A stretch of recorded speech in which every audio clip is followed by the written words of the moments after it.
Bom, pessoal, então vamos para o exercício 3 da seção 3 do capítulo 1, que pede para provar que o conjunto dos números primos é infinito. Eu, pessoalmente, acho esse resultado muito interessante, porque, diferente de outros conjuntos numéricos, você não consegue perceber intuitivamente que o conjunto dos números primos é infinito.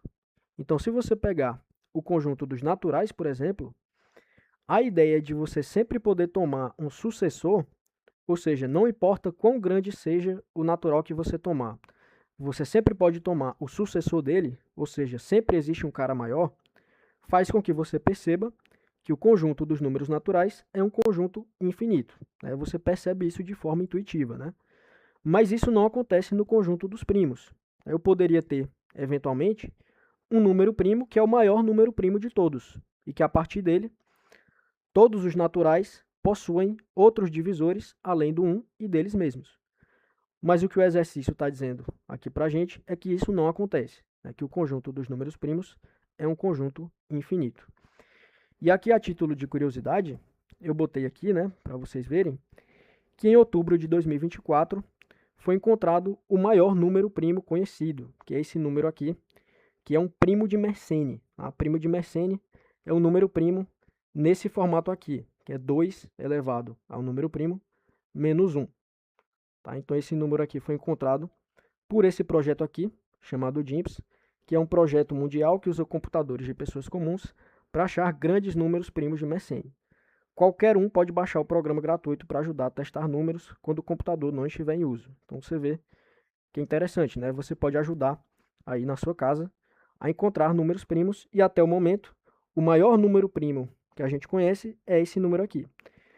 Mas pelo que o exercício está dizendo, com certeza, algum dia, esse projeto vai encontrar um número primo maior do que esse aqui, porque o conjunto dos números primos é um conjunto infinito. Bom, então vamos agora para a parte que interessa, que é provar que isso de fato acontece. Tá? Então eu quero provar que o conjunto dos números primos é infinito. E a nossa técnica para fazer essa demonstração vai ser a demonstração por absurdo ou por contradição, que consiste no seguinte, né? Sempre que eu tenho um conjunto, existem duas possibilidades para esse conjunto.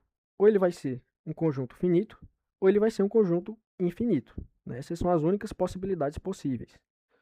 Ah, e o conjunto vazio? O conjunto vazio é um conjunto finito por definição. Tá? Basta você consultar a definição de conjunto finito lá no capítulo. Então, se eu só tenho essas duas possibilidades, uma coisa que eu posso fazer é supor que esse conjunto dos números primos é um conjunto finito e chegar numa contradição. Porque se eu supor que ele é finito e chegar numa contradição, então significa que a minha suposição está errada. Ou seja, que ele não pode ser finito. Mas se ele não pode ser finito, então ele só pode ser infinito, porque são as duas únicas possibilidades possíveis. Né? Então eu vou supor que esse conjunto dos números primos é um conjunto finito, e o meu objetivo, a partir de agora, é chegar numa contradição. Tá? Então seja P o conjunto dos primos e suponha por absurdo que P é finito. E aí o que é que significa um conjunto ser finito, segundo a definição lá do capítulo? Né? Significa que existe um N natural e uma bijeção entre o IN, que é o conjunto dos naturais, que vão de 1 até N, e esse conjunto P. Ou seja, que eu posso escrever o conjunto P nessa forma aqui.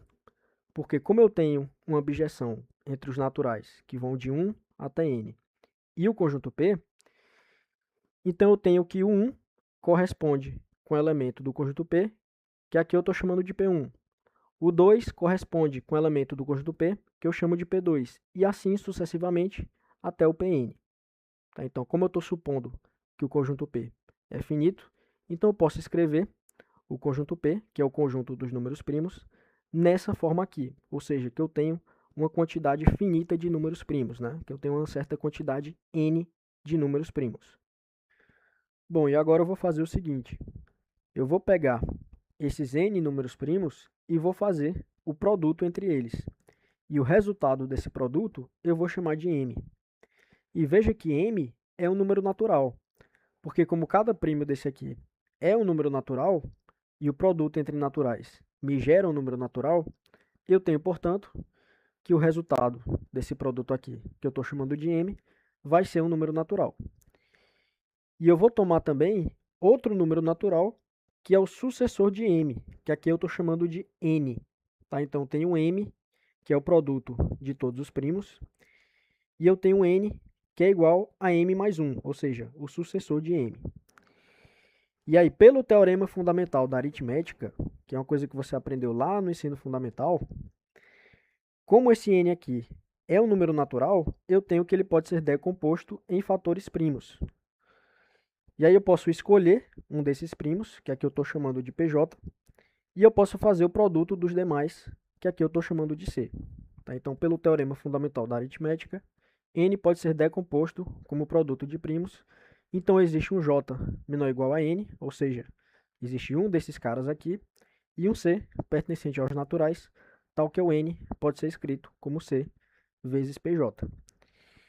E agora eu posso reescrever isso aqui da seguinte forma, né? Como eu tenho que o N é igual a M mais 1, eu posso substituir o N por C vezes PJ, né? Já que N é igual a C vezes PJ, e eu posso substituir o M pelo produto de todos os primos. Tá? Então, eu vou ter que C vezes PJ é igual ao produto de todos os primos mais 1.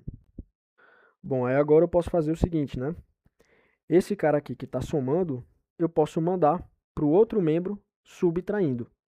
Rigorosamente falando, o que acontece é que eu vou somar o simétrico desse cara em ambos os membros, aí esse cara vai cancelar com o simétrico, e eu vou ficar com o simétrico dele nesse primeiro membro aqui.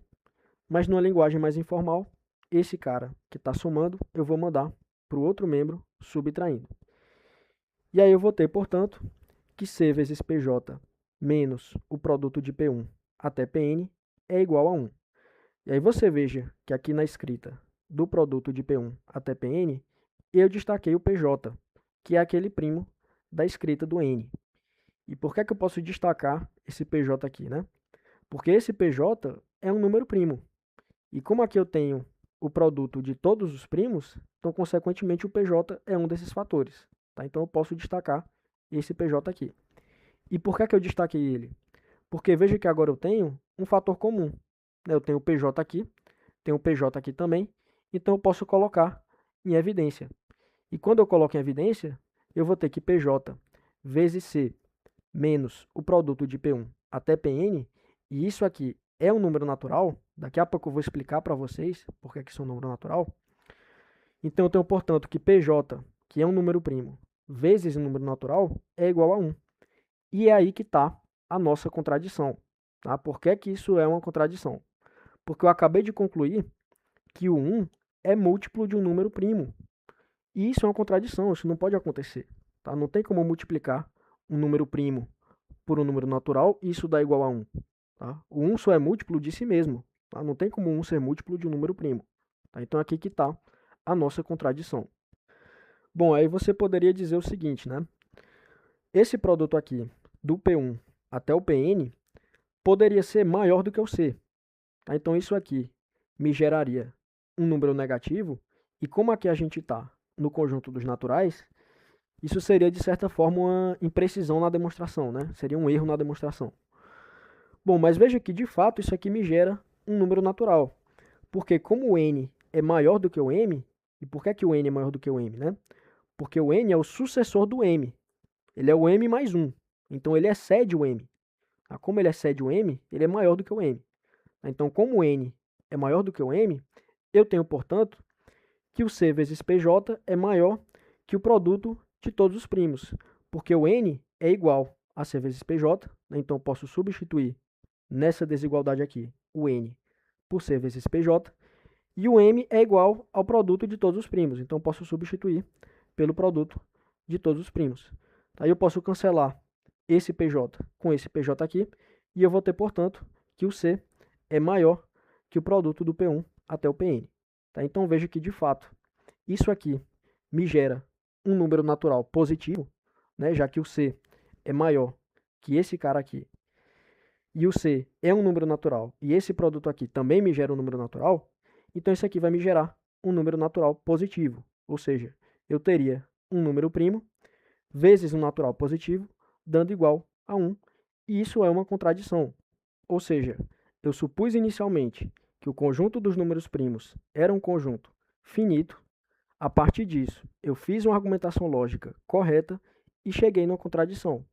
Ou seja, o que eu supus inicialmente estava errado. Então, o conjunto dos números primos não pode ser finito. E uma vez que as únicas possibilidades possíveis para um conjunto qualquer é que ele seja finito ou infinito, já que o conjunto dos primos não pode ser finito, então ele só pode ser infinito. Então, portanto, teríamos que 1 é múltiplo de um número primo, que é uma contradição. Logo, o conjunto dos números primos não pode ser finito e, portanto, ele é um conjunto infinito, que é o que o exercício queria que a gente provasse.